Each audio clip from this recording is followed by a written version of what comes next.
Good morning class 7। आज हम लोग पढ़ेंगे वाटर एंड वाटर बॉडीज़ यानी कि हाइड्रोस्फेयर के बारे में पढ़ेंगे। इससे पहले एटमॉस्फेयर पढ़ा था।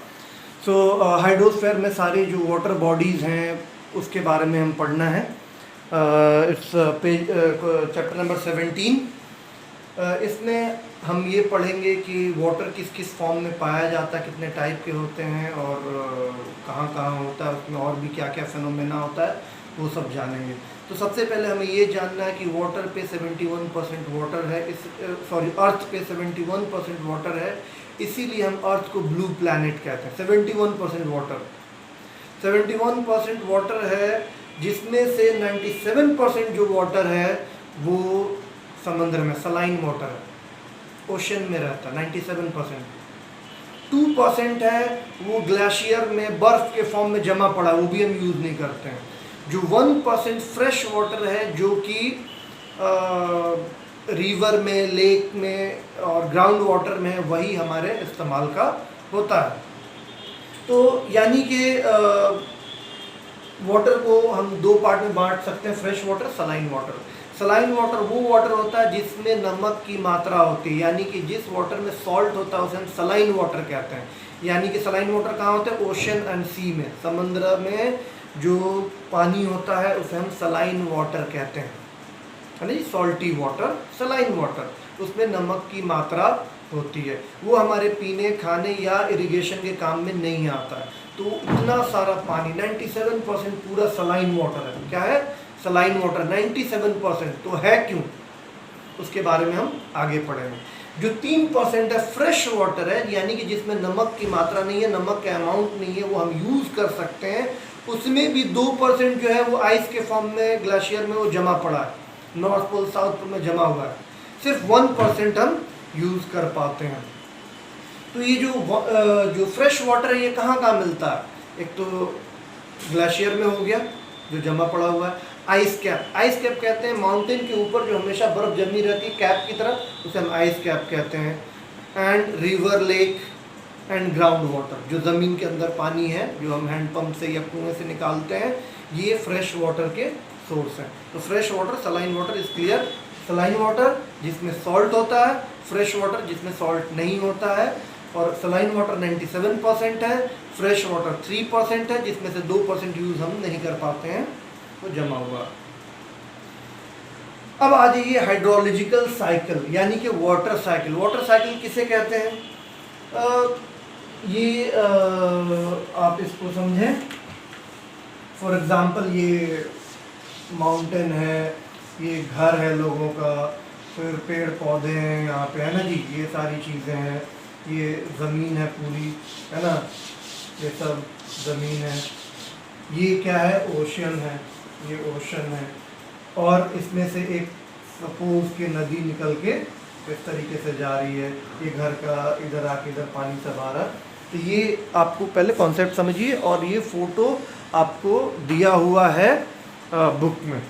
तो जब ओशन गर्म होगा, 97% सलाइन वाटर है, ओशन है पूरा, इसका क्या इस्तेमाल आप समझिए, बहुत ज़रूरी है। जब गर्मी होती है, धूप होती है, सूरज की रोशनी से ये पानी गर्म होता है और ये इवोपरेट होता है, हीट होके इवोपरेट होता है। इवोपरेट मतलब वाटर का गैस में चेंज होना, यानी वाटर का वाटर वेपर में चेंज होना। तो वाटर वेपर होके ऊपर आता है, यानी कि उस हवा में क्या है? पानी है। अब वो ये ऊपर आके, हवा ऊपर आके इस तरीके से आके आते आते यहाँ पे बादल बना लिया, ठंडी हो गया ना जी, और ये यहाँ पे बरस गया पूरा, ये पूरा इधर आके बरस गया। अब ये इधर जब बरस रहा है तो ये फिर घर में इधर उधर से आके फिर ये नदी में पानी आएगा, फिर नदी से ये कहाँ चला गया? समुद्र में। कुछ पानी सिप करके, मतलब अंदर करके, परकोलेट करके अंदर जमीन में आके अंदर जमा हो गया, ये वाटर है ना, जो हम हैंडपंप से या कुआं से निकाल लेते हैं, मोटर लगा के निकाल लेते हैं। तो यहाँ पे हमने एक हैंडपंप लगा लिया इस तरीके से, तो पानी यहाँ से निकाल लिया। ये भी निकाला पानी जो यूज़ किया, बचा तो जाके कहाँ गया? फिर नदी में होकर इधर चला गया, फिर समुद्र में आया, फिर समुद्र से गर्म होकर ऊपर आया, फिर बारिश हुई, फिर समुद्र में गया, फिर बारिश हुई। यानी कि जो अमाउंट ऑफ वाटर है अर्थ पे, कितना भी हम उसे यूज़ कर लें वो कम नहीं होता, वो बराबर ही रहता। क्योंकि हम जो भी करें, पिए फेंकें, जो करें, एट द एंड वो पानी फिर नदी नालों के होता हुआ समंदर में चला जाएगा, समंदर से इवोपरेट होकर फिर से आके बादल बन के फिर से बरसेगा, फिर हमारे नदी नाले सब भर जाएंगे, ग्राउंड वाटर भी भर जाएगा, फिर से वो समंदर में चला जाएगा। तो जो हमने यूज़ किया था ग्राउंड वाटर से, लेक से, पॉन्ड से, वापस से फिर से बारिश आ गई, फिर से भर गया। इसलिए ओशन बहुत इंपॉर्टेंट है। अगर ओशन नहीं होता तो बारिश नहीं होती, बादल नहीं बनते, इवोपरेशन नहीं होता, फिर क्या होता, नदी नाले सब सूख जाते, हमारे हैंडपम्प से पानी आना बंद हो जाता। इसलिए ओशन बहुत ज़रूरी है, और उतने बड़े इलाके में, ताकि ज़्यादा से ज़्यादा इवोपरेट हो और बादल बन के वो गिराए। तो ये जो प्रोसेस है, नेवर एंडिंग प्रोसेस, जो कि चलते जा रहा है, साइकिल की तरह चलते जा रहा है, इवोपरेशन होके बादल, बादल से बारिश, बारिश होके फिर इकट्ठा होके फिर इधर ग्राउंड वाटर भी हम यूज़ कर रहे हैं, और फिर वहाँ से सब यूज़ होकर फिर नदी नाले से होता हुआ फिर से समंदर में फिर से ये आ रहा है। This is called hydrological cycle या वाटर साइकिल, इसको हम कह सकते हैं। तो इसको अच्छे से समझिएगा, hydrological cycle and water cycle. अब हम पढ़ेंगे ओशन। What is ocean? जो बहुत बड़े बड़े पानी जहाँ पे रहता है, जो वाटर बॉडीज है बहुत ही बड़े, उन्हें हम कहते हैं water cycle, sorry ocean. Okay, I am trying, sorry. Okay, तो ओशन है, जो बड़े बड़े जो वाटर बॉडीज हैं उन्हें हम ओशन कहते हैं। 4 ओशन है इंपॉर्टेंट, एक 5वां भी है, उसके बारे में हम समझाएंगे।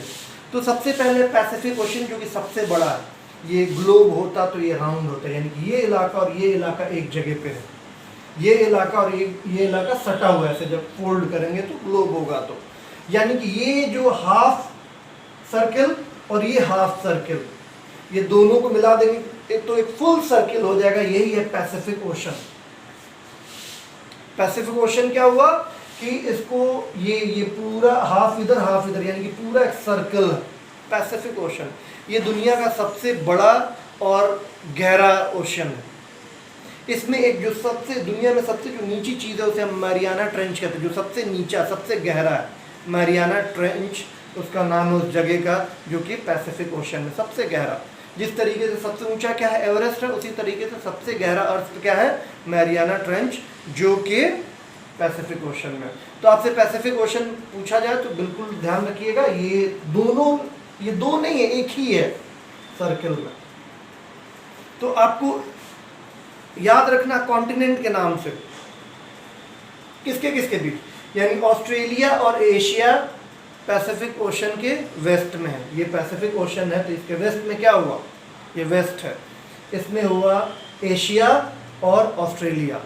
ईस्ट में इसके क्या है, ये पैसिफिक ओशन, इसके ईस्ट में क्या है, north America and south America, ऐसे याद करेंगे। तो ये पूरा हो गया पैसिफिक ओशन।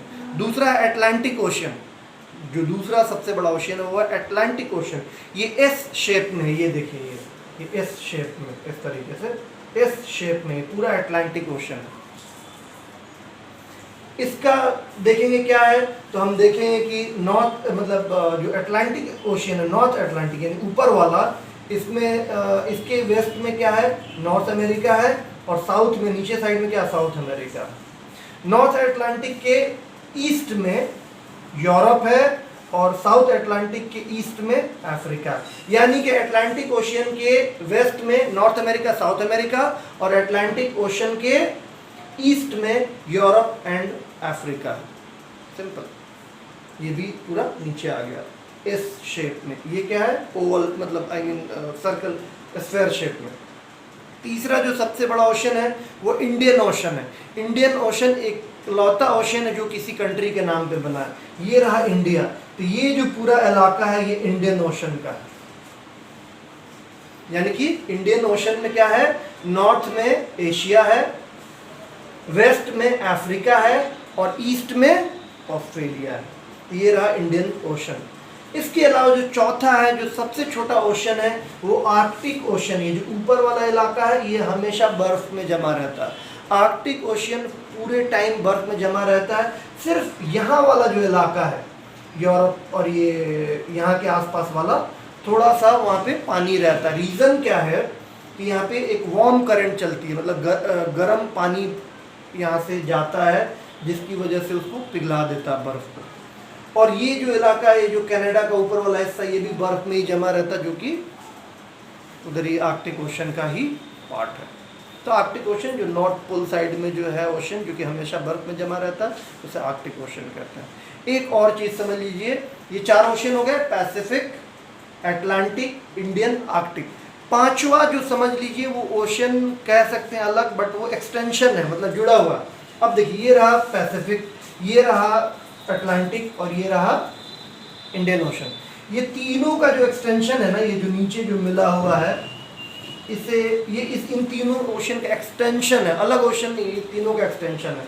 तो इसका हमने एक अलग नाम दे दिया है, अंटार्कटिक ओशन। अंटार्कटिक, ये आर्कटिक है, अंटार्कटिक ओशन। इसके अलावा ये साउथ में है तो इसको सदर्न ओशियन भी कहते हैं। तो यानी कि 2 नाम हो गए इसके, सदर्न ओशियन, अंटार्कटिक ओशन, एक ही बात है, अंटार्कटिक ओशन या सदर्न ओशन। ये तीनों ओशियन का एक्सटेंशन है। तो हमने 4 ओशियन प्लस 1 पढ़ा। पहला पैसिफिक सबसे बड़ा, दूसरा अटलांटिक, तीसरा इंडियन, चौथा आर्कटिक एंड पांचवा अंटार्कटिक या सदर्न ओशन, जो इन तीनों बड़े ओशियन का एक्सटेंशन है। तो ये रहा ओशियन। सबसे जो डीपेस्ट पॉइंट है वो है हमारा मारियाना ट्रेंच।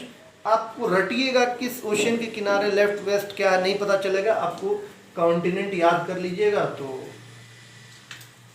ओशन भी पता चल जाएगा किधर क्या है। तो अब हम लोग पढ़ते हैं कि इम्पोर्टेंस ऑफ ओशन। ओशन ज़रूरी क्यों है? सबसे पहले हाइड्रोलॉजिकल साइकिल, अगर ओशन नहीं होता तो वाटर साइकिल नहीं होता, वाटर साइकिल नहीं होता तो अर्थ पे पानी की कमी हो जाती, पानी की कमी हो जाती तो प्लांट्स, एनिमल्स, ह्यूमन सब सर्वाइव नहीं कर पाते। ओके, तो ये सबसे इम्पोर्टेंट पॉइंट है। इसके अलावा जो मरीन लाइफ है, मरीन लाइफ मतलब जो समुद्र के अंदर की लाइफ होती है उसे मरीन लाइफ कहते हैं, जिसमें कि प्लांट्स होते हैं, कई सारे एनिमल्स होते हैं, फिश होते हैं, वो सब जो उसमें ज़िंदा रहते हैं तो उसको हम कहते हैं मरीन लाइफ। तो वो एग्जिस्ट कर रहा है समुद्र के होने की वजह से, ओशन की वजह से, अदरवाइज नहीं होता। इसके अलावा जो कोस्टल एरिया में क्लाइमेट होता है जो चेंज होते रहता है, उस कोस्टल एरिया पे जो उसका मौसम है, क्लाइमेट है, उसका असर ओशन से ही होता है, जो कि आप लोग इससे पिछले चैप्टर में पढ़ चुके हैं।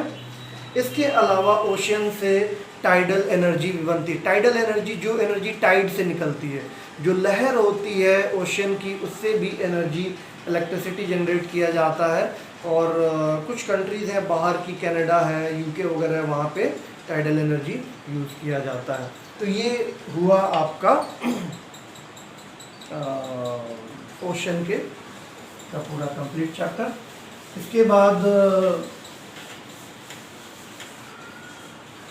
हमें पढ़ना है वेव, टाइड एंड करंट। तो आज मैं फिर लेक्चर ले रहा हूँ, लंबी क्लास होगी, पूरा चैप्टर होगा, तो कल क्लास नहीं हो पाएगा, इसमें पार्ट 2 नहीं होगा, पार्ट 1 में ही I will try to finish it. Wave, wave, tide, current क्या होता है? वेव, टाइड, करंट तीनों चीज़ समुद्र में ही होती हैं। वेव होता है जो ऊपर नीचे जैसे लहर चलती है, उसे हम वेव कहते हैं। जो पानी में जो ऊपर नीचे उछाल आता है उसे वेव कहते हैं। और करंट क्या होता है? जो धार होती है, किसी एक डायरेक्शन में कोई पानी बहता है उसे हम करंट कहते हैं। मान लीजिए कि समुद्र है, उसमें ऐसे ऊपर नीचे पानी होता है जी, या तालाब में भी देखें बहुत छोटा सा ऐसे ऊपर नीचे होता है, दैट इज कॉल्ड वेव। और कोई पानी इधर साइड में, इस साइड में, इधर ऐसे होते हुए आगे इस तरफ बढ़ रहा है, इस तरफ, इसे कहेंगे करंट। जो डायरेक्शन है वाटर का उसे हम करंट कहते हैं। और वेव सिर्फ ऊपर नीचे होता है, लहर उसको कहते हैं। तो ये टाइड क्या है? टाइड है जब पूरा समंदर का पानी, पूरा समंदर उठ के ऊपर हो जाता है और फिर पूरा समंदर उठ के नीचे चला जाता है, उसे हम टाइड कहते हैं। ये कैसे? तो पूरा समंदर ऊपर आ जाता, पूरा समंदर नीचे चला जाता, that is called tide. Wave उसके अंदर होता है, करंट हो या टाइड हो, उसमें वेव अपना होता रहेगा, ऊपर नीचे वाटर होता रहेगा, दैट इज वेव। और जो करंट है वो धार होता है, किस जिस तरफ बढ़ रहा है, जिस डायरेक्शन में बह रहा पानी, उसे हम कहते हैं करंट। तो ये तो डिफरेंस आपको बिल्कुल समझ जाना है कि वेव, टाइड और करंट के अंदर डिफरेंस क्या है। अब पढ़ते हैं वेव। तो जैसे कि मैंने बताया, वेव जो ऊपर नीचे पानी होता है उसे हम कहते हैं वेव। तो ये ऊपर वाला पॉइंट है और ये सबसे नीचे वाला पॉइंट है ना जी। ये ऊपर वाला पॉइंट है, ये नीचे वाला पॉइंट है। ऊपर वाले पॉइंट को हम लोग कहते हैं क्रेस्ट। क्या कहते हैं? क्रेस्ट। ये जो ऊपर वाला क्रेस्ट, और नीचे वाले को कहते हैं ट्रॉप, TROUG, ट्रॉप। ये बुक में देखिए बहुत अच्छे से बना ट्रॉप। तो ये अब आप इसमें दो चीज़ और देखनी है। ये जो वेव है, तो यहाँ से यहाँ तक की कोई दूरी होगी, और ये ऊपर और नीचे वर्टिकल यहाँ की भी एक दूरी होगी।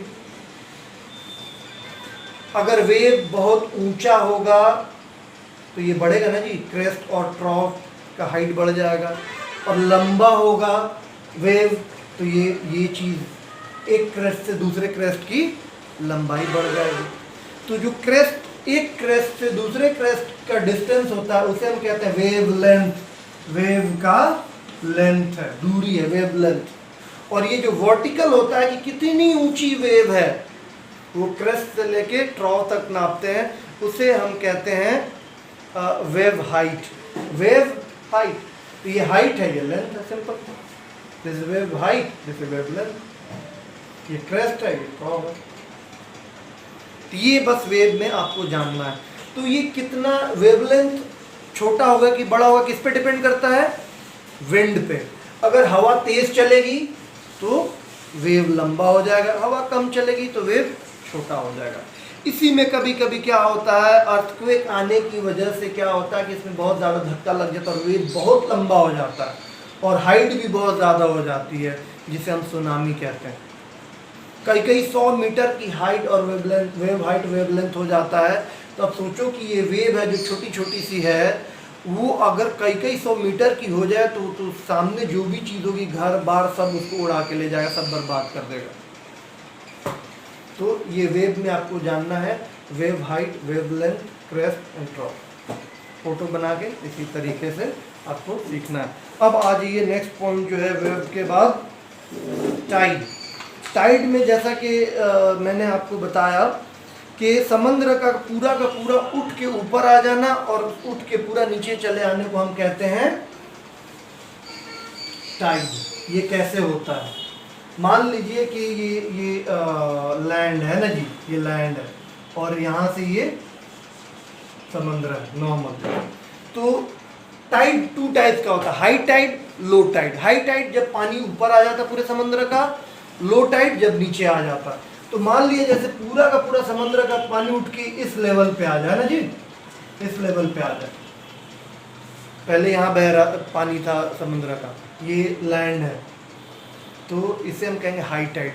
मान लिए पूरा का पूरा पानी आके नीचे यहाँ पे आ गया, इसे हम कहेंगे लो टाइड। ये होता कैसे है high tide, low tide? High tide, low tide जो होता है, ये होता है ग्रेविटेशन फोर्स की वजह से। ये किसकी वजह से होता है? ग्रेविटेशन की वजह से होता है। Tide are the periodic rise and fall of the sea due to the gravitational pull exerted by the sun and the moon acting on the rotation of earth. यानी अर्थ के ऊपर मून एंड सन का जो gravitation force है, gravitation force में क्या होता है मैंने आपको बताया था सिंपल वर्ड में कि उसके अंदर मैग्नेट आ जाता है। जिसके अंदर ग्रेविटेशन होता है वो अपनी तरफ चीज़ों को खींचता है। तो जो मून एंड सन का जो ग्रेविटेशन है उसकी वजह से पुल एंड पुश होता है। तो मान लिया कि एक ही लाइन में सन, मून और अर्थ आ जाए तो क्या होगा? मून एंड सन दोनों का ग्रेविटेशन फोर्स, दोनों का मैग्नेटिक इफेक्ट एक तरफ खींच रहा है, तो उस वक्त एकदम हाई टाइड हो जाता है। मतलब कि जो समुद्र का पानी एकदम ऊपर आ जाएगा। जब ऑपोजिट डायरेक्शन मतलब राइट एंगल पे होते हैं सन एंड मून, तो दूसरी डायरेक्शन में खींचते हैं तो ये पूरा ऊपर नहीं आ पाता, ये नीचे आ जाता है। यही होता है हाई टाइड, लो टाइड। तो हाई टाइड, लो टाइड किसकी वजह से होता है? Gravitation force of moon and sun. Sun और मून मिलके पानी ऊपर खींचते हैं जब नहीं खींच पाते हैं, एक हट जाता है मून, मान लिया दूसरी तरफ चला गया, जाहिर सी बात है आप मान लिया कि टग ऑफ वॉर खेल रहे हैं ना जी, वो रस्सी खींचने वाला, मेरी तरफ 5 आदमी, उधर 5 आदमी, हम 5 लोग इधर खींच रहे हैं, मेरे में 2 लोग आके मिल गए तो हम लोग इधर खींच लेंगे, मेरी तरफ से 2 लोग 3 लोग हट गए तो हम लोग 4 हो गए, वो 5 हो गए तो हम उधर खींचे चले जाएंगे। इसी तरीके से टाइड होता है। जब मून एंड सन एक साइड आ जाते हैं तो दोनों मिलके ग्रेविटेशन फोर्स बहुत ज़्यादा हो जाता है, मैग्नेटिक इफेक्ट बहुत ज़्यादा हो जाता है और पानी को, समुद्र के पानी को पूरा ऊपर पुल कर लेते हैं, हाई टाइड। जब एक मून हट जाता है दूसरे साइड आ जाता है, अलग अलग हो जाते हैं तो पानी वापस नीचे चला जाता है, that is called low tide. High tide, low tide. इसका भी फायदा है। क्या फायदा भाई high tide and low tide का? सबसे पहले कि जब भी हाई टाइड लो टाइड होगा, एक एग्जांपल बताता हूँ, मान लिया कि ये लैंड बताया मैंने, यहाँ आके एक नदी आके यहाँ पे गिरती है ना जी, तो नदी में सिल्ट मड सब आता है, वहाँ मुंह पे जमा होते जाता है, मुंह पे जब जमा होने लगेगा तो इधर भी आके पूरा जमा होता जाएगा, जिसकी वजह से नेविगेशन, मतलब उसमें नदी जाम हो जाएगी, उस पर फिर शिप वगैरह चलाना मुश्किल है, शिप। तो जब हाई टाइड होगा, जब पानी यहाँ तक आ गया तो ये क्या होगा, ये पूरा जो कचरा है पूरा साफ हो जाएगा। जब लो टाइड होगा तो सब अपने साथ बहा के कचरा जितना जमा हुआ था, मड सिल्ट सब बह के चला गया, तो मुंह की सफाई हो गई पानी ज़्यादा होने से। तो ये सबसे बड़ा फ़ायदा है। इसके अलावा क्या, फिशिंग इंडस्ट्री को बहुत फ़ायदा है। जो लोग फिश, मछुआरे जो होते हैं, अब मान लिया कि मछलियाँ इधर है, हाई टाइड हुआ तो सारी मछलियाँ किनारे को आ जाती है, तुमको आसानी हो जाती है मछली निकालने में। फिर दूसरा क्या होता है, हाई टाइड होने की वजह से, मान लिया हाई टाइड होके इतना आया, पानी यहाँ तक आ गया ना जी, पानी यहाँ तक आ गया, तो इससे क्या होता है कि जब फिर पानी गया तो यहीं से सॉल्ट निकाल लिया जाता है। इसमें से तो सॉल्ट निकालना मुश्किल है ना जी, तो जब ज़मीन पे पानी आ जाता है तो वहाँ से सॉल्ट निकाल लिया जाता है सुखा के। तो हाई टाइड से ये भी एक फ़ायदा है। इसके अलावा मैंने आपको बताया कि टाइडल एनर्जी यूज़ की जाती है, जैसे कि यूके में, साउथ कोरिया में, कनाडा, फ्रांस, चाइना, रशिया में टाइडल एनर्जी से, मतलब से इलेक्ट्रिसिटी निकाली जाती है। अब आ जाइए ओशन करंट। ओशन करंट क्या होता है भाई? पानी की बहाव, मतलब पानी की धारा किस डायरेक्शन में बह रही है, that is called ocean current. तो ओशन करंट का सिंपल है कि अगर मान लिया पोल की तरफ से बह के धार आ रही है समुद्र की, उधर से लहर आ रही है, तो हम उसको क्या होगी, कोल्ड होगी। अगर इक्वेटर की तरफ से बह के जा रही है, वो जो करंट होगा वो वार्म करंट होगा, यानी कि गर्म होगा। एंड विंड का भी असर पड़ता है कि हवा किधर से किधर बहेगी। फेरेल्स लॉ का भी असर पड़ता है कि हवा किधर से किधर बहेगी। तो ये सारी चीज़ें, फिर कोस्ट पे भी असर पड़ता है, वो मैं आपको बताता हूँ। सबसे पहले जो अर्थ है, तो जो नदर्न हेमिस्फेयर में जो ओशन होंगे वो हमेशा राइट की तरफ, इस साइड में फ्लो करेंगे, है ना जी। जो साउथ में होंगे वो इस साइड में फ्लो करेंगे। क्यों? फेरेल्स लॉ आपको बताया था कि नदर्न हेमिस्फेयर में हवा जो इधर की तरफ बहती है, तो नदर्न हेमिस्फेयर में ओशन का पानी जो है इस साइड में, करंट इधर के डायरेक्शन में होगा और क्लॉकवाइज, और सदर्न हेमिस्फेयर में इस साइड होगा, एंटी क्लॉकवाइज। सो एक तो ये करंट का फ़ायदा है, आई मीन इस तरीके से डायरेक्शन होगा। इसके अलावा मैंने आपको बताया कोल्ड एंड हॉट करंट हो गया, किधर से कोल्ड होगी किधर से हॉट होगी।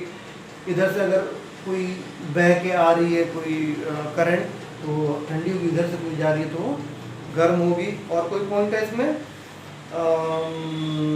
ओके, जहाँ पे कोल्ड एंड हॉट करंट मिलते हैं, मतलब मान लिया कि इधर से कोल्ड आ रहा है इधर से हॉट जा रहा है ना जी, जहाँ पे मिलते हैं वहाँ पे प्लैंकटन डेवलप होते हैं। ये प्लांट और एनिमल लाइफ है समुद्र में, बहुत छोटे छोटे हैं, ये वहाँ पे जमा हो जाते हैं, जो कि मछलियों का बहुत अच्छा चारा है। तो ये सिर्फ वहाँ पे बनते हैं जहाँ पे हॉट एंड कोल्ड करंट मिलते हैं। तो वैसी जगह पे फिश बहुत ज़्यादा हो जाती हैं, तो फिशिंग के लिए बहुत अच्छा है। जापान के आसपास हॉट एंड कोल्ड करंट मिलते हैं, वहाँ पे बहुत अच्छी फिशिंग होती है। कोस्टल एरिया पे इसके क्या फ़र्क पड़ता है भाई?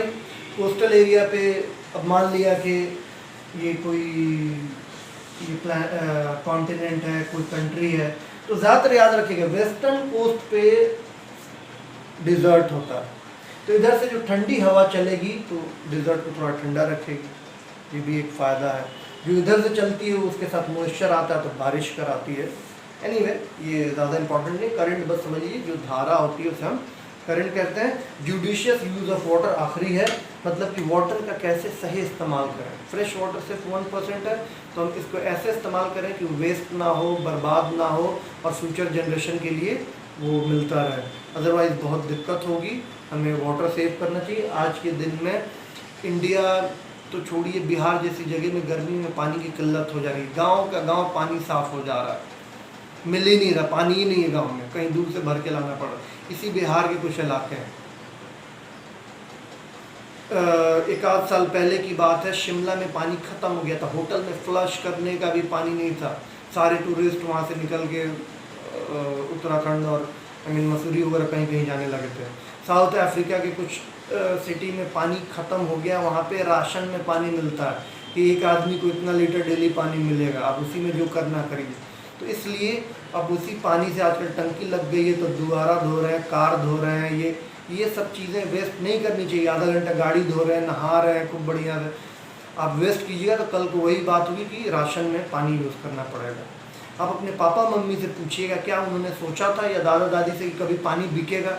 बात किया करते थे, एक टाइम आएगा पानी भी बिकेगा, मतलब कि पानी तो इतना ज़्यादा है और फ्री में है कि क्यों बिकेगा। आज ज़माना आ गया, गांव गांव में पानी बिक रहा, पीने का पानी आज की डेट में लोग खरीद के पी रहे हैं ज़्यादातर। और शायद आप लोग मेरी उम्र में या और बड़े हो जाएंगे तो शायद पता नहीं क्या होगा, कहीं राशन में आपको पानी न मिलने लगे।